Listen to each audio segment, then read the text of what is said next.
저는 그 작년 9월부터 이제 학원에, 아니 9월 중순? 그 정도부터 이제 학원에 오면서 처음 이제 기숙사 공부를 시작했습니다.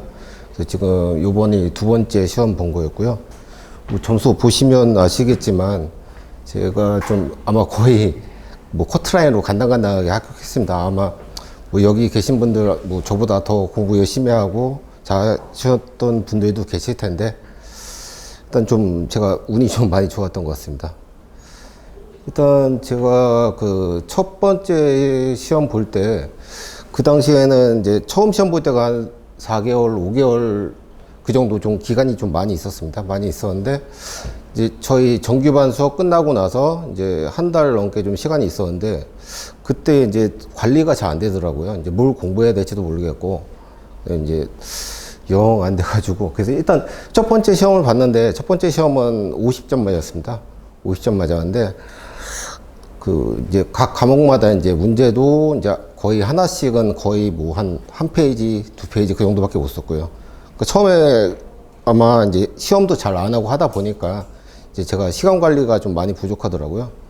근데 이제 첫 번째 시험에서 그나마 조금 이제 위안을 얻을 수 있었던 게 그 약간 좀 고득점 나온 문제가 있었는데 한 50점 나왔거든요. 서수에서. 근데 이제 그 문제가 그 저희 그 핵심 120에는 나와 있는데 제가 그 당시에는 어차피 그거 공부도 안 했을 뿐더러 이제 제가 이제 현장에 있던 경험 위주로 그냥 순수히 그냥 그걸로 그냥 제 마음 가는 대로 썼습니다. 근데 다행히 이제 다른 사람들하고 좀 차별화가 됐는지 점수가 잘 나왔더라고요. 그래서 이제 제가 이제 그렇게 점수를 받은 걸 보고서 아 그래도 이제 어쨌건 시험 볼 때 좀 약간 차별화를 하면서 자기 경험 위주로 좀 해야겠구나. 좀 그런 생각이 들었고요. 그 다음에 이제 모의고사반 들어오면서 이제 핵심 120 공부를 하면서 조금 이제 레이아웃이나 이제 뭔가 써야 될 거를 이제 차근차근 좀 알게는 됐는데 이제 하다 보니까 이제 책에 나온 것만 이제 자꾸 쓰게 되더라고요. 그래서 보면은 이제 그 찍힌 문제 하면은 이제 본론 12가지 쓰지 않습니까? 이제 그 정도까지만 쓰고 보통 이렇게 바로 결론 이렇게 끝내다 보니까 교수님도 뭐 나중에 말씀해 주셨는데 뭐 너무 공부한 내용만 쓴다. 또 이제 약간 좀 차별화가 부족했던 것 같더라고요.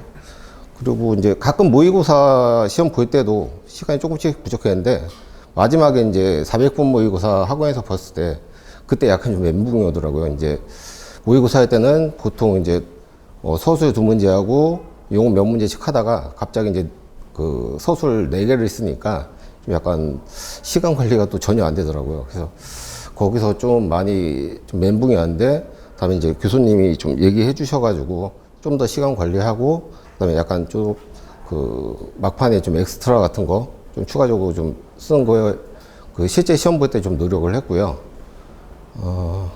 그 시험 볼 때 같은 경우는 일단 그 400분 모의고사에서 좀 자극을 받아가지고 일단 마지막에 엑스트라를 웬만하면 이제 무조건 쓰려고 했습니다. 쓰려고 해가지고 다행히 이제 문제들이 서술 문제 같은 경우는 뭐 그나마 좀 평이한 것 같아가지고 평이하고 제가 현장 경험한 부분들이 좀 많이 있어서 웬만하면 거의 다 현장 경험으로 그 엑스트라를 썼고요. 그 다음에 그 현장 경험을 못한 부분 같은 경우는 이제 아예 그 제가 따로 공부했던 부분 이제 진짜 엑스트라죠. 이제 그 부분을 이제 그림하고 좀 같이 쓰면서 좀 그렇게 했는데요. 제가 그 좀 업무 특성상 그 뭐 이제 보고서나 이제 그런 부분을 좀 많이 하기 때문에 좀 단답형 위주로 좀 글을 짧게는 잘 쓰는데 좀 길게 쓰는 거에 좀 제가 자신이 없더라고요. 그래가지고 웬만하면은 그림을 좀 넣고 그림을 좀 약간 크게 넣고 그다음에 거기에 대한 이제 세부적인 설명을 쓰는 걸로 해서 그렇게 좀 시험을 봤었습니다. 그리고 시험 중에도 이제 모르는 문제도 좀 있었습니다. 예를 들어서 뭐 PID 공법이 있었는데 그 PID가 뭔지 아예 모르겠더라고요. 근데 이제 대충 보니까 어차피 이제 현장 타설 말뚝이라는 거 보고서 앞쪽에는 그냥 일반적인 현타 말뚝의 시공 순서, 그 다음에 이제 그 뭐 그런 특징이나 이런 내용 쭉 가다가 뒤쪽에는 이제 현탐 활동 이제 마지막에 이제 뭐 코덴 테스트나 이제 그런 것들을 이제 엑스트라 넣어가지고 해가지고 다행히 한 점수가 안 나올 줄 알았는데 한 43점 정도 나오더라고요.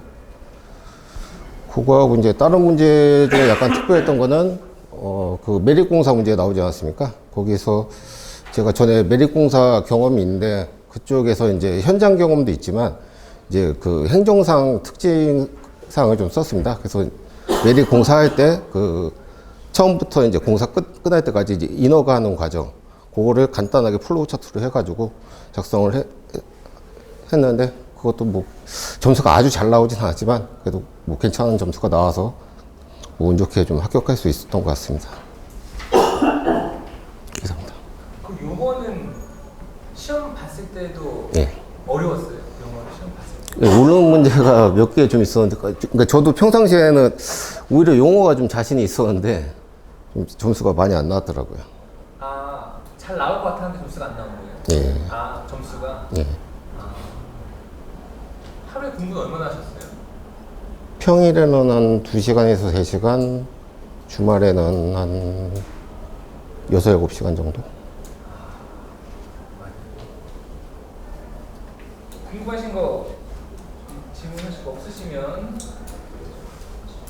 혹시 맞다 마지막에 그 엑스트라 정리해 놓은 게 따로 있어요? 엑스트라 정리해 놓은 게? 그 시험 답안 아니, 뭐 따로, 그러니까 그때, 그러니까, 또 말씀드릴 게, 그러니까 저도 요번에 이제 마지막 시험 보기 한 달 정도 전에 이제 공통 아이템 이제 교수님이 공부 많이 하라고 하셨는데 그때 이제 교수님이 이제 그 각각 공종별로 이제 공통 아이템이 있고 이제 제가 이제 그동안에 장판지나 뭐 용어 같은 거 그리고 핵심 얘기씩 보면서 웬만하면 이제 그림 있는 그런 것들을 그냥 제 나름대로의 그 서브 노트를 만들었습니다. 그냥 그 공통 아이템 같이 한 4-5줄 정도 그런 식으로 그냥 몇 개를 쭉 해가지고 한 30장, 40장 정도 만들었거든요. 그래서 솔직히 저도 좀 외우기가 좀 약해가지고 그걸 뭐 다 외울 수는 없고 뭐 대충 흐름이 이렇게 간다. 그래서 그런 정도로 해가지고 계속 반복해가지고 좀 연습을 했습니다. 시험장에 많이 써먹고. 근데 시험장에서는 실제적으로는 뭐 한두 개. 아, 예. 알겠습니다. 그러면 박수로 마무리하도록 하겠습니다.